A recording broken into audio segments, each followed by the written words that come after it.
to my channel. Welcome to another weekly reading vlog and happy Pride Month. I am very excited about this reading month for a lot of reasons. Number one, it's Pride Month. I love Pride Month. Number two, it's my birthday month, so I'm very excited about that as well. And number three, it's the whatever you want-a-thon. So between those three things, my TBR is stacked with amazing books, and I am very, very excited to dive into them this month. So it is Tuesday, June 1st. Wanted to start this on Tuesday instead of Monday just to start it off at the start of Pride Month, start of the readathon, start of my birthday month. June is just such a good month. But I also wanted to intro the vlog because tomorrow I am getting my COVID vaccine. So round 2, I am a little nervous just because of the side effects. My partner's already had his round 1 and 2, and he actually didn't have too many side effects for either one, just some fatigue and muscle soreness. So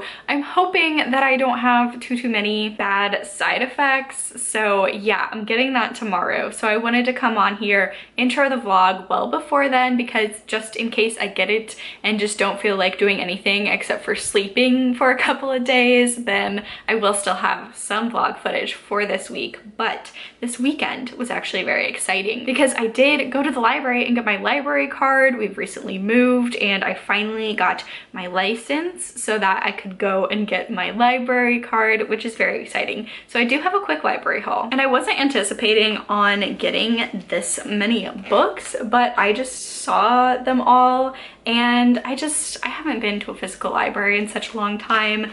I love libraries, so I kind of went a little crazy. I feel like I can read all of these by the time they're due. We also went to the library to rent some DVDs because me and my partner are going to see The Conjuring 3 this weekend. So it's gonna be our very first movie in a movie theater for a while, since about February of last year, I believe. So we're rewatching all of the movies in the Conjuring universe before we go and see that one. I'm a big fan. I love those movies. I could talk about those movies for a while. I do like The Conjuring 1 and 2 better than pretty much any of the Annabelle movies, but this is not about horror movies. This is just talking about some books. So we did rent some movies, which was why we were there. But then of course, I can't go to a library without checking out the books. So I do have some books to talk about. And when I say I'm a little nervous, some of these are already going to disrupt my TBR, which is already very long for June.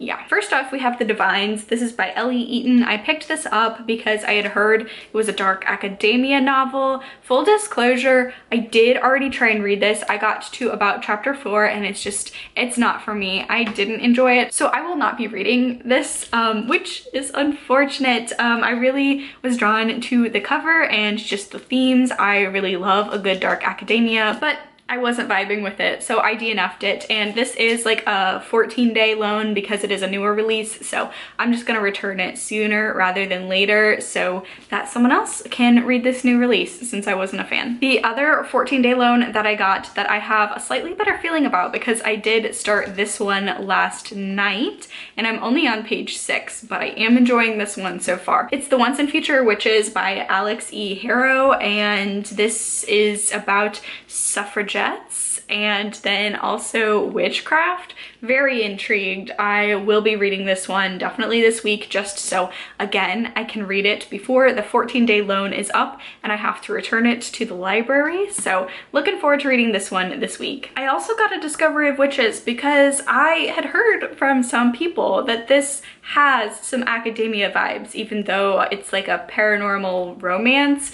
Listen, I was not planning on picking this up, but Reagan from Peru's Project actually read this and really enjoyed it. We do tend to have very similar reading tastes when it comes to like magical sort of books that are set in the real world that have magical sort of settings. And I do like a good Anne Rice. I really enjoyed Interview with a Vampire, and I feel like this is kind of in the same genre. Correct me if I'm wrong. All I know, a witch and a vampire meet, fall in love. There's also like some sort of quest with artifacts, I think. So the National Treasure lover in me and like the Dan Brown lover in me is intrigued because of like that historical research aspect. I hope there's a lot of that in here. Nervous about the romance because paranormal romance can be very hit or miss for me, but I feel like there's enough elements of this book that I could like it. I also got Upon a Burning Throne by Ashok K. Baker. First of all, I did not realize how absolutely massive this book is, but Starla from Starla Reads talks about this one all the time. They love this series, and the cover's really beautiful. It really drew me. This just seems like a chunky fantasy that I love picking up from the library. I don't know what it is about me and my library loans, but I love getting a good chunky book. And yeah, this is a high and epic fantasy. The Burnt Empire Saga book 1. I don't really know a whole lot about this one, but again, Starla has been raving about this series, so I have definitely been in a fantasy mood lately, so I'm excited to give it a go. With how huge this is, I don't know when I'll get to it, but I am excited. And then last but certainly not least, I also picked up not only Jade City by Fonda Lee, but they also had Jade War. So I figured it might be fun to maybe do a dedicated vlog for these two books and read them before the third and final book comes out, I believe. I have tried to read Jade City via audiobook before, and I just wasn't able to dive into it. I can and often do read fantasy via audiobook. It's not usually a problem, just rare occasions. It's just, sometimes it's the narration, sometimes it's how the story starts and how it throws you into it. But I was just really lost, so I know there are several like maps in the physical, so I wanted to pick it up physically because I feel like I will really enjoy this series. I've heard from a lot of people that I will really enjoy this series, so I am excited to pick these books up sometime soon as well. Honestly, this could fit for several different prompts in the Whatever You Want-a-thon, so I might be picking this up sooner rather than later. But that was a quick little library haul for you. I do have a lot of things to get accomplished today. I have to call for something about my car registration, so I just have to get that taken care of, and then I also have to edit a video. I have to edit my May wrap-up so that it can go up. I don't want to edit tomorrow when I have my vaccine, so I'm trying to work harder at the beginning of the week so I can relax because it's supposed to go up on Thursday. I have a feeling Thursday is when I'm going to have symptoms, if I have any symptoms. So I've got a lot of stuff to work on today, just as well as some projects, odds and ends, things around the house. I will be reading something soon. I woke up very excited to read today, so I think Once and Future Witches, I'll probably read that just because I already started it. And I'm very tempted to pick up one of my audiobooks that I had on my TBR, maybe a Dowry of Blood. I kind of want to save that for closer to my birthday, but then again, I can't save everything. I can't save every book that I want to read for like right around my birthday because then I won't get to read them all. I have the same problem, like Halloween in October, I save so many books for specifically October, so many horror books for specifically October that I never get around to reading them all. So I need to do a little bit better about spreading stuff out. So I will talk to you all later when I figured out which books that I am picking up, but very excited for the start of a new month, a new vlog. I will talk to you all later.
Happy Wednesday. I'm just hopping on here. I leave for my second vaccine appointment in about 30 minutes. So I just wanted to do a little reading update before that. Last night, I actually had a little bit of a rough mental health night. So my partner turned it into a movie and pizza night. And then after that, I got the most ambient bath set up together. I lit a candle, I got a bath bomb from Lush, turned all the lights out, put on an audiobook. I started listening to A Dowry of Blood, and let me just tell you, if you have the opportunity to listen to that book in a bath, you just feel like a bad bitch. Normally I take baths that are around like 30 minutes, but I started it last night. I hadn't picked it up before my bath last night. So I started it, I'm just sitting in the tub and I'm listening to it. And I am just so invested, like the ambiance, the cave that I created just perfectly matched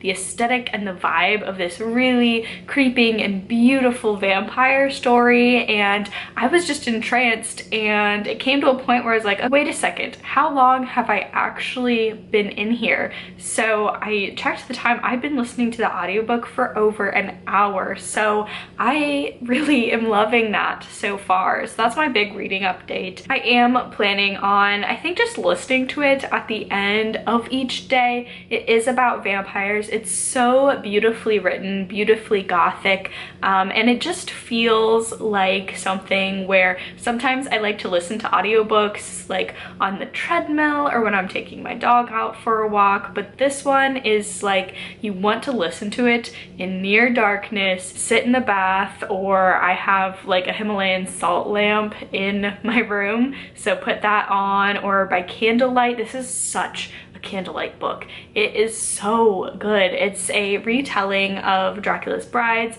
One of his brides is telling this story to you as Dracula, writing a letter describing her time as one of Dracula's brides, and it is very good. I love vampire fiction. It does deal with some tropes in vampire fiction, but kind of twists them on its head, because the main point of this you find out from the first paragraph, so I don't consider this to be a spoiler. But our main character Constanza is writing to you as Dracula, but it is discovered that Dracula is dead and she has had a hand in killing him. And it just kind of talks about, like, there are all of the wonderful tropes in there. I don't want to call them tropes because like bad connotations with that word, but I feel like if you like vampire novels, the things you like in vampire novels, they're all in there, but it's also exploring some like more problematic aspects of it. It's very clear that this is an abusive relationship, and Constanza is starting out with her very first encounter with Dracula and working her way up to, I'm guessing, the beginning of the story where she is talking to Dracula. So I am really loving it so far. There's really no better feeling when you have such high hopes for a book and it seems to be meeting them. The audiobook is about 5 hours long, so I've listened to, I believe, about 2 hours of it now, so I should be finishing it up either, probably not tonight, but tomorrow or the next day. I really want to take my time with it, but I think the writing is absolutely exquisite, and I do really love the audiobook. Like I said, the aesthetic of this book in particular is just gothic, beautiful vibes. Now, in terms of physical books, I haven't done too much physical reading. I did decide that The Once and Future Witches is going to be my physical book for this week, and again, not very far into it at all, but I am enjoying what I've read so far. I think I mentioned this in the library haul, but this is about the suffragette movement, but it's like the leaders of that movement are witches. And I can't tell yet whether this is supposed to be like our world, our history, if there were witches behind the scenes all along, or if it's sort of an alternate history to ours, like a parallel universe where it's just witches are a part of society. I think it's the latter, just based on some things that I've been reading, but I'm really not that far into it to really pick up on context clues for certain, whether or not this is an alternate history or just like historical fiction with some speculative elements. So now this one is a great deal longer than A Dowry of Blood. It is over 500 pages, so it'll also probably take me a little bit longer to read this. I'll also be reading this tonight and then part of tomorrow, just based on, again, how I feel, how drowsy I feel because of side effects. I'm planning for it to be a rest day from the gym tomorrow, just because I know no matter what, probably won't be feeling like working out. So yes, this is going to be my plans for tomorrow. And with that being said, that's going to be the end of this update. Reading some very exciting books at the moment, and I will talk to you all later. Just got back from my vaccination. I am fully vaxxed, round 2. And I also got a Starbucks as a treat because I got my vaccination at a CVS that wasn't a Target. So obviously had to get a dragon drink while I was there. So yay, fully vaxxed, now we read.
Hello again. It is now Friday. I was initially right about how the second dose would kind of go down for me. I got it Wednesday night, came home, didn't really have any side effects, just that I was really sleepy. So I went to bed early, and then the next day was very sore all over.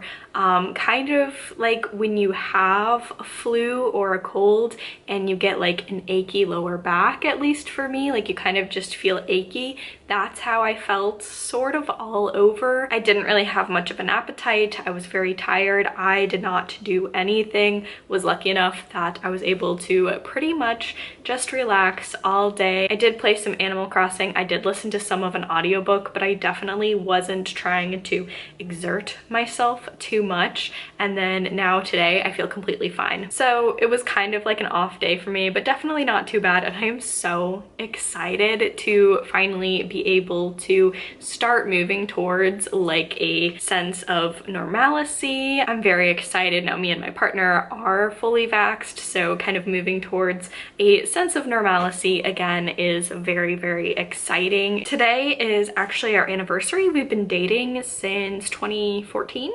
That sounds right, 2014.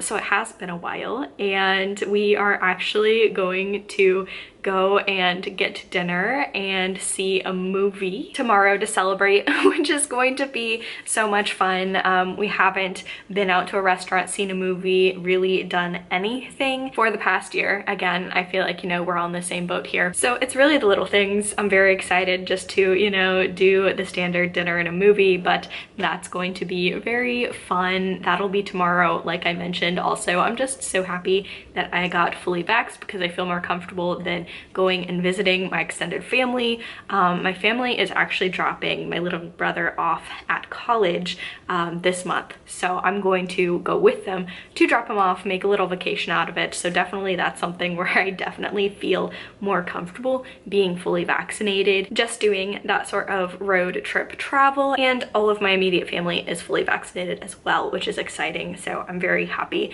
that I am able to kind of go and drop him off at college, spend some time with them, because I think I've mentioned this in another vlog, but 2020 was going to be like a year of vacations for me and my partner's families. We had quite a few vacations planned, and obviously they had to be postponed. For example, my immediate family was going to go to Washington, DC at the end of March. Obviously that didn't happen. It was definitely crazy like planning all of that, because in like January and February we were still planning, fingers crossed, because it was going to be, you know, as our family gets older, then it is harder to take family vacations. Like, I am 10 hours away from my family now. I have a sister who just graduated college and just started a career, and she actually lives like an hour away from my family, but at the time we didn't know when she would graduate where she would end up living. And then of course my brother now is just starting college, as well as I have two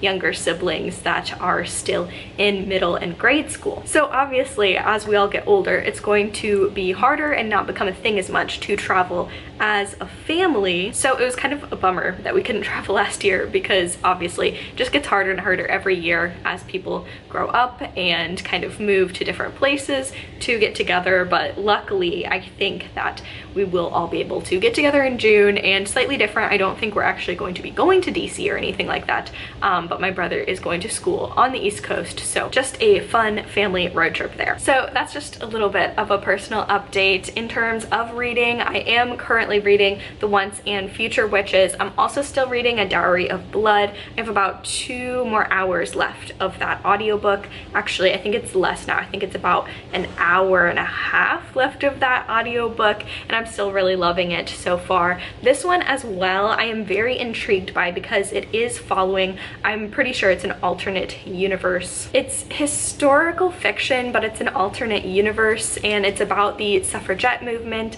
but it also has to do with, like, it almost has sort of a fairy tale reimagining aspect to it. I think that's going to be in play. I still haven't gotten very far in this one, but we are following 3 sisters, and what's interesting is they used to be very, very close when they were children, and then now as we're following the story, they are all estranged for one reason or another, and there's a lot of conflict, but they have come back together, and it really felt like it was happenstance that they all managed to come together, but they think it's some sort of witchy event. And that's how we kind of start off the novel, where they used to be really close. They're not as close anymore, but there are witchy things happening in this book to make them have to come together once more. This is a world where there used to be a ton of witches. There aren't as much anymore, but people can still do like small amounts of magic here or there, but not like it was in the olden days. Let me just read a little passage, because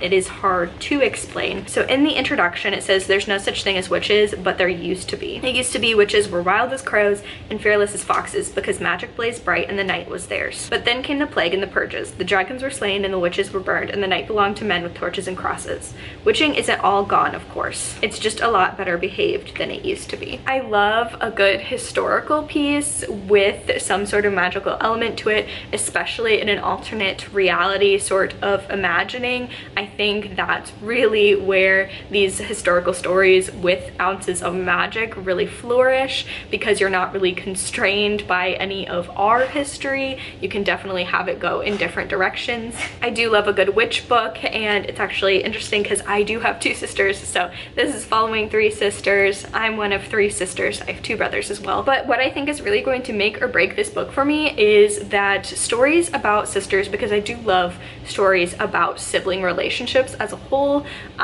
This one is they used to be close, now they're estranged, and depending on how that's dealt with, that's really going to be the make or break point for me, because there are a lot of things where I have loved that. The Haunting of Hill House TV show, I think, is a really wonderfully done example of showing the bond between siblings and how that changes over time, and how even if you become more estranged, drift apart from each other, having events that really bring you closer together. I thought that was really well done. So if this does something similar, then I will be intrigued.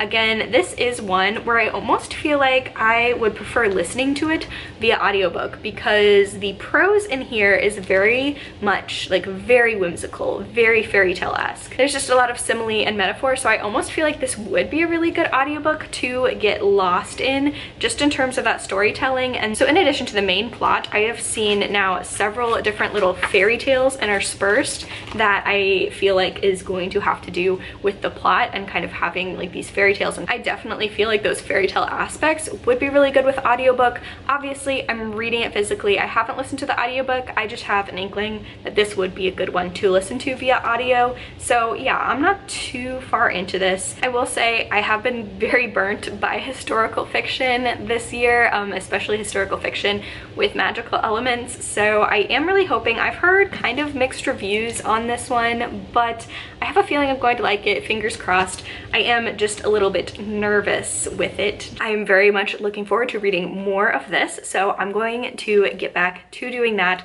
I'm hoping to make a lot more progress in this book today, and also finish A Dowry of Blood today. And then tomorrow is date night, but of course I will still have a lot of time in the day to read. So I will check back in with you all tomorrow with another reading update.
So it is Friday night. I officially finished A Dowry of Blood by S.T. Gibson, and I loved it. I absolutely loved it. I said it in my wrap up for May. Gonna keep saying it into June. I really think that I'm starting to like novellas. I'm definitely more of a person who usually prefers tomes. The bigger the better. I don't really mind when there's like filler pages. The majority of my favorite books are above 400 or 500 pages, but there's just something about the novellas that I'm reading this year. I don't know if that's just because I'm trying to read more of them to try and broaden my horizons, or if I'm just able to pick out novellas that would work better for me, but I absolutely loved this one. I would highly recommend the audiobook. I think it is just such an absolutely beautiful book. It is so richly atmospheric. If you like vampires, if you like vampire fiction, I think you would really love this one. I think it just does really wonderful things, keeping true to canon while changing some things about like the vampire myths and canon and taking its own spin on it. It had a really wonderful like polyamorous dynamic relationship. It does also explore an abusive relationship within that polyamorous relationship. 3 out of our 4 main characters who are in this relationship are victims of the 4th person, and it's really exploring that and different trauma responses of survivors to an abuser. So with that being said, this book does touch on some physical and mental abuse, so trigger warnings for that. It's definitely more mental abuse until like the very end. It touches on physical abuse. It is a vampire book and it does have some pretty explicit scenes when it comes to death, and if just like the concept of blood sucking and feeding on humans is not something that's your thing, that is described in here. So just trigger warnings for like that sort of death and gore. And then it is also pretty sexually explicit as well, which isn't necessarily a trigger, just something to keep in mind. I know I wasn't really expecting that when I picked this book up for it to be so sexually explicit. It really took me off guard, but I thought the scenes were written really well. So just keep that in mind. Most of the triggers I would feel like are pretty basic triggers for vampire horror novels, but the biggest trigger here I think is for the mental and physical abuse. This is a retelling of Dracula's Brides, and you are reading a letter that our main character Constanza is writing to Dracula, which is some really cool storytelling because Constanza is telling the story. It is narrated through her point of view, but she's also talking to you, but you are a character in it. So it's very interesting storytelling in that way because it's not traditional second person storytelling where you are doing the actions. It's you are listening to actions that are through another character's point of view. That was really interesting. I just thought this was beautifully done. I feel a lot of times if you're going into a vampire novel, especially like a reimagining of any of like the Dracula lore and just old-fashioned, old-timey vampires, you're looking for a specific mood, a specific aesthetic, a specific ambiance in the way it's written, as well as just the overall feel of the book. I thought this did it really, really well. I'm looking forward to picking up pretty much anything else that this author has written or will write because I absolutely loved it. It is one of my favorite things that I've read this year, hands down. It'll definitely be probably one of my favorite things that I read this month. So starting off this month on a very strong note because that's the first book that I have finished this month. Now, unfortunately, I'm kind of doing a 180 when it comes to my other book that I'm gonna briefly touch upon right now, the Once and Future Witches. I kind of want to DNF this, which is unfortunate. Earlier on today, I wouldn't have expected to say that, but I'm on page 118. This book is about 400 or so pages, and it's just not gripping me in the ways that I was hoping, as well as this is something that I feel like maybe I am too particular about when it comes to historical fiction or alternate timeline historical fiction. And maybe that's just because like my reading tastes have changed, or I'm just more particular with the things that I read,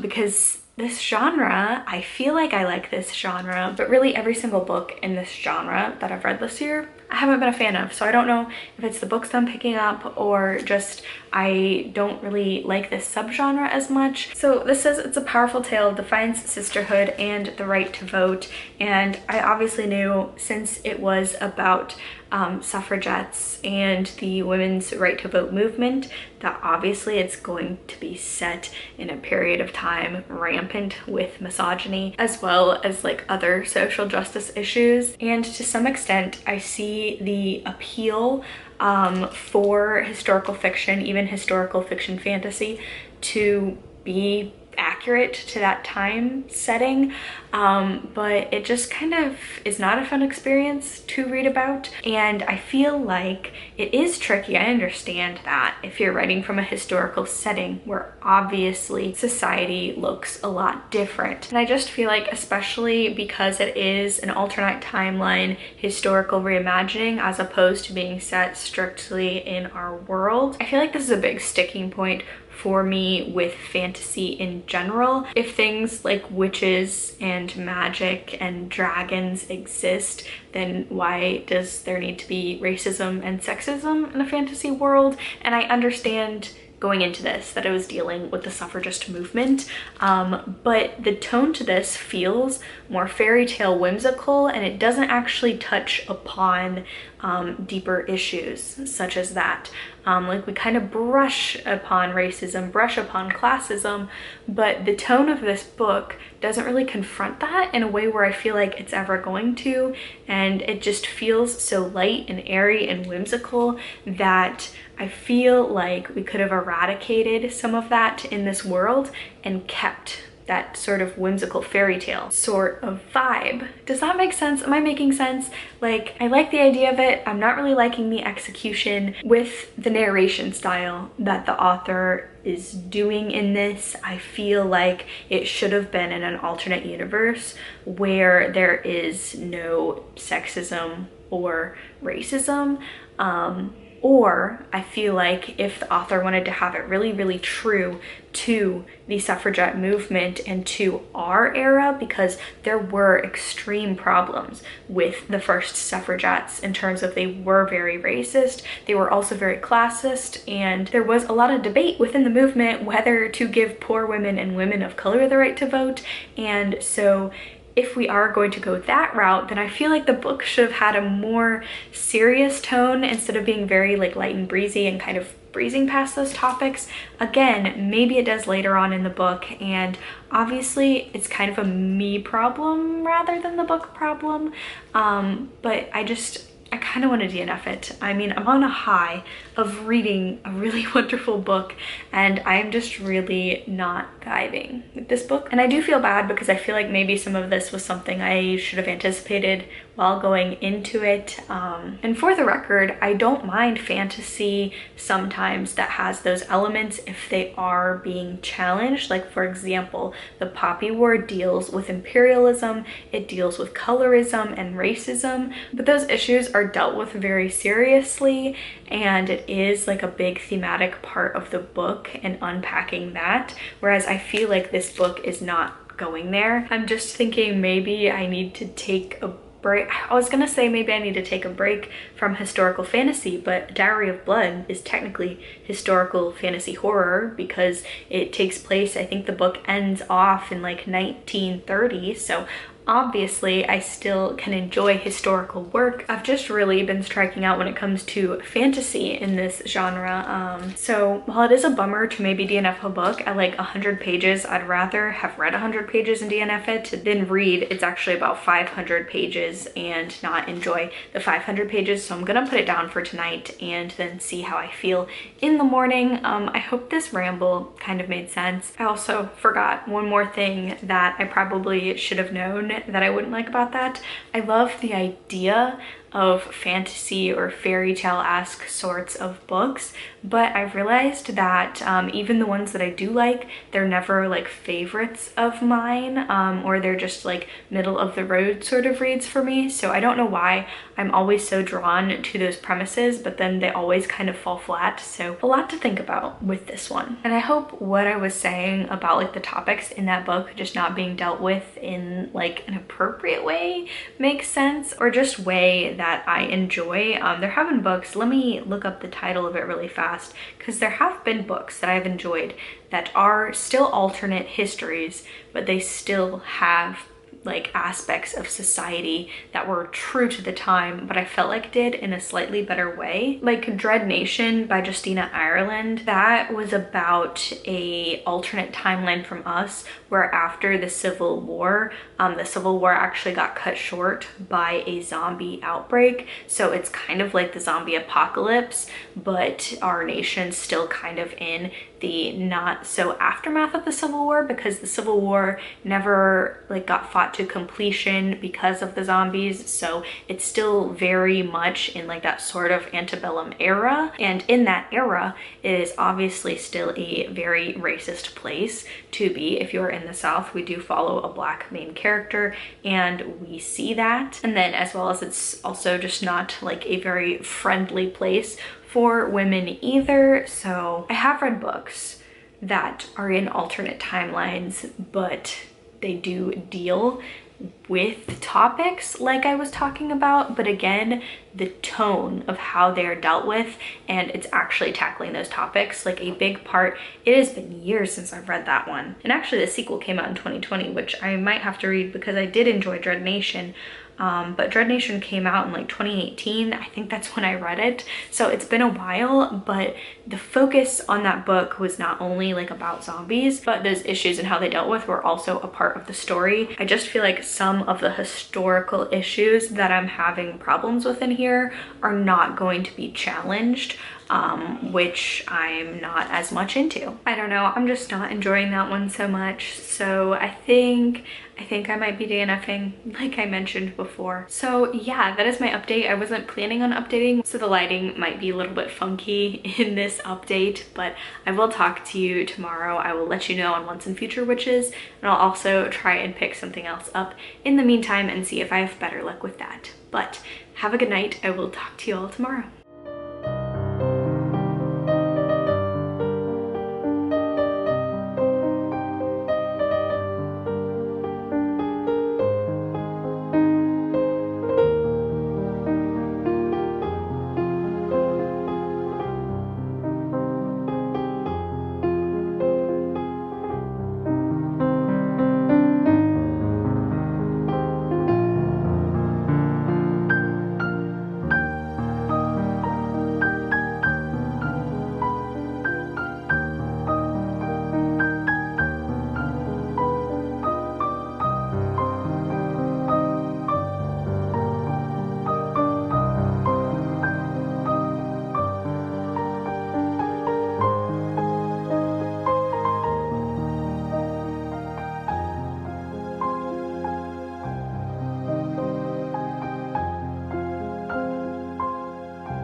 Alright, so last update of the vlog. I had a really good weekend. Me and my partner celebrated our 7-year anniversary this weekend. On Saturday, we just ordered in some food and watched the last couple of movies in the Conjuring universe before going to see The Conjuring 3, The Devil Made Me Do It, in theaters. It was really nice. We were actually pretty much the only people in the theater, which was really nice because it was like a very gradual introduction back into going to theaters. It was our first movie theater experience since I believe February of last year, so that was really fun. And also I'm happy to report that The Conjuring 3 was actually really good. I'm definitely very biased because I just absolutely love that universe and I really enjoy most of the movies in that franchise, but honestly, like, this was one of the stronger installations. I know it's like about 7 or 8 movies now, but honestly, Conjuring 1, Conjuring 2, Conjuring 3, like, top tier for me. The Conjuring's one of my favorite horror movies. Any other movie in that universe that doesn't have The Conjuring in the title, very hit or miss for me. Wasn't a fan of La Llorona, wasn't a fan of The Nun, as well as the Annabelle movies are very hit or miss for me. I'm just not into doll horror. It's not very scary. I feel this way about Chucky too. Just that whole concept of dolls just never really scares me. So all that being said, I was very nervous going into it because obviously as franchises get bigger and bigger and, you know, they keep extending the plot of certain things and just extending, making more movies almost for the sake of making more movies, you always have to kind of wonder if it's just a cash grab or if there's an actual story to tell. But I thought it was really good. It was really well done. It almost had more of like a detective mystery sort of feel to it in a horror movie as opposed to just maybe what you would think of a horror movie. And that's something that I do really appreciate appreciate about the Conjuring universe as well is that each single movie has a very distinctive feel, so I feel like it would appeal to very different types of horror fans. So I did really enjoy that one. It was very 80s without feeling like too kitschy 80s. Yeah, I really enjoyed it, but this is not like a horror movies wrap up, but I did have a lot of fun. It's a really good movie experience, and yeah, I'm really glad that that was like our first movie back in theaters. Now, moving on to reading, I did finish A Dowry of Blood this week, which I absolutely loved. I've talked about it at length. I think it's probably the book I've talked about most during this week's reading vlog. I absolutely loved it. Probably going to be one of my favorite books of the year. If you like vampire fiction or gothic fiction, I think this is a must read. I feel like this is going to be very, very popular this year for October and just any sort of like spooky reading sort of plans or readathons. It's very short, very readable, very good. It packs an emotional punch. I really enjoyed it. Probably one of my favorite books so far that I've read this year. It might even be one of my favorite books that I read for the entirety of 2021. Moving to the other hand, I did talk about The Once and Future Witches, and I have actually already returned that to my library. I've just decided to DNF it. It wasn't really grasping me, and what I usually do when I'm debating whether or not to DNF is I'll go to Goodreads, I'll read some 5-star reviews and some 1-star reviews, and then kind of see how I feel from there. Just so I like reading 5-star reviews so I can see what people love about the book, consider if maybe pushing through would be worth it depending on what they liked and if it's something that I would like. And then the 1-star reviews just because I don't know how much of my kind of discussion that I'm going to leave in the video on my thoughts of whether or not to DNF Once and Future Witches, but I do enjoy reading reviews that maybe kind of echo what I was feeling and kind of get some validation for like maybe it's not just me, maybe there are some like kind of problematic things in this book. I gotta say, the 1-star reviews for that book are nuts. There are a lot of them that really have similar opinions to me and just how certain things were handled and the time period was handled and kind of glossing over certain social justice issues. There were other 1-star reviews that gave it a 1-star because there was a lesbian main character and she's supposed to be on the good side. There was one review that pretty much said verbatim, our main characters are a murderer, someone who has gotten an abortion, and a lesbian, and we're supposed to root for them. So like, to be clear, that is not my issue with this. In fact, I think we need more lesbian witches in fiction, but sometimes reading 1-star reviews definitely don't help me at all because I really just don't want to read your discussion of why you're not homophobic but you don't want to read about gay people ever. But I want to see like what genuinely didn't work for you, and I just don't think that being homophobic is like a genuine book critique for a review. So I thought that was interesting. So I DNF'd it, and then I was kind of in a mild reading slump because I just felt like, especially my library books this week, I had 2 DNFs. I DNF'd The Divines, which I talked about at the beginning of this vlog, and then I DNF'd Once and Future Witches, and I was just very nervous about picking up another book and DNFing it. Not that that would be bad. I highly encourage you DNF books that you don't like, but after the high, as it were, of finishing A Dowry of Blood and really enjoying that one, I wanted to finish a book. I wanted to just sit down and enjoy my reading. So I did actually pick up my comfort read for this month a little bit early, I know, but it was needed. That's gonna be Warriors Dawn of the Clans, book number 2, Thunder Rising. I read this in one sitting. It is a middle grade, just under 300 pages, so pretty easy to do in a sitting. For whatever-a-thon, I did add this as the book that has my team's color on the cover. I'm on the green team, so that really worked for me, as well as A Dowry of Blood did count for, it could count for a multitude of prompts, but I checked it off as an indie or self-published book, so I have completed 2 prompts for the whatever-a-thon readathon, which is exciting. I did enjoy this. It was a comfort read, not much to say about it. Prequel series, you know, definitely they can be very, very hit or miss. It is interesting seeing like the world system of this world being built up, and the certain groups start to form that you know are going to be the clans that we follow. So it was very fun, very fast. I did read it in one sitting. I did enjoy this one, and it definitely got me inspired to pick up more books and not be so worried about whether I would DNF it or not. So I'm glad I picked this up. It was a fun read. In terms of other books that I didn't really talk about during this week's vlog, I am still making my way through The Stand by Stephen King. I've been reading this for about 2 weeks now. My goal is to try and read an hour of the audiobook every single day. It is a 48-hour long audiobook, very intimidating. I am enjoying it, but making my way through it very slowly. This is a book about a illness that wipes out 99% of the population, and then it kind of follows that pandemic spreading across the US, and then afterwards it follows different survivors as they have to rebuild their life and kind of try and figure out what parts of society they want to rebuild after this pandemic event. I am enjoying this. I know this is like a classic. It's considered one of King's best works. It's just a lot to get through, and I'm kind of planning on doing a whole video about kind of reading this after we've kind of experienced something similar.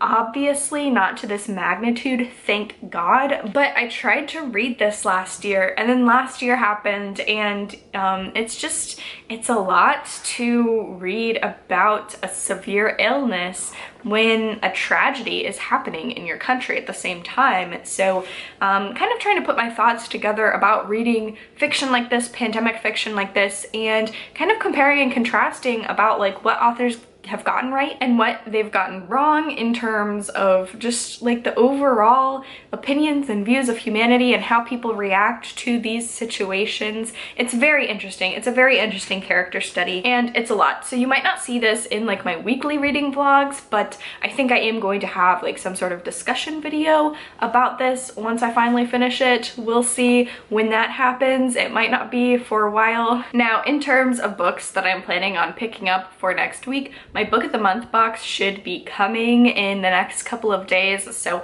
I did get The Maidens by Alix and One Last Stop by Casey McQuiston. The Maidens I am going to be saving for a reading vlog that's going to come out around September, but I do want to read One Last Stop this month. I think it's the perfect month to do so. It's a book that's very like out of my comfort zone in terms of reading genre, but I have heard really great things from a number of reviews already, and I just figured why not. It does have a little bit of like a sci-fi fantasy sort of twist to it, so it's not just a contemporary book, which is why it appealed to me more than this author's previous book, and I just know this author's like a booktube darling. So I just wanted to pick One Last Stop up, so I'll probably be getting to that next week. And then also, this is very random, but I might pick up Jonathan Strange and Mr. Norrell because in The Conjuring 3, going back to that, it is set in the 80s.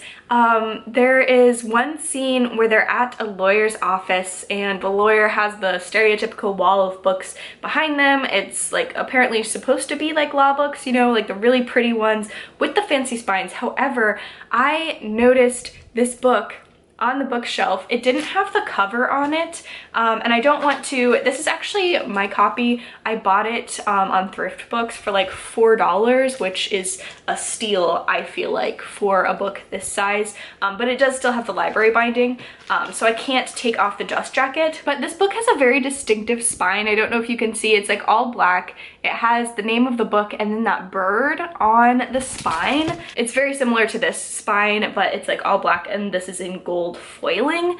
I noticed this on the bookshelf. I don't know if anyone else does that in movies, like try and scout out the books that are just kind of randomly thrown on the bookshelf. It's very entertaining for me. Complete side note, but in another movie, or maybe it was a TV show, last year I noticed it was a similar thing. It was a professional grown man in, I believe, like a legal law library setting, and there's a bunch of books behind him, and they were like random books, and they were supposed to be like his own personal law library. and all of the Twilight books were on the library shelves, which is really funny, and they were like not even like all together. They were just kind of spread out because they're chunky, and I guess that's what they had on set or had access to on set to fill the bookshelf. My guess is for something like that, maybe they'd go to like a Goodwill and just grab a bunch of like really thick books to fill the bookshelf. I don't know, but that's really funny to me. But I saw this in The Conjuring 3 and I just really wanted to read it. I don't know if that'll get around to happening though, because The Stand, like I mentioned, it's a huge one, and this one is almost 800 pages. So I don't know if I'll be getting around to that, but I do kind of have an itch to read that after I saw it on the movie the other night. So that is actually going to be the end of this weekly reading vlog. If you enjoyed it, please give it a thumbs up, leave a comment down below, subscribe to my channel for more content from me. Stay safe, stay spooky, and I'll see y'all in the next video. Bye!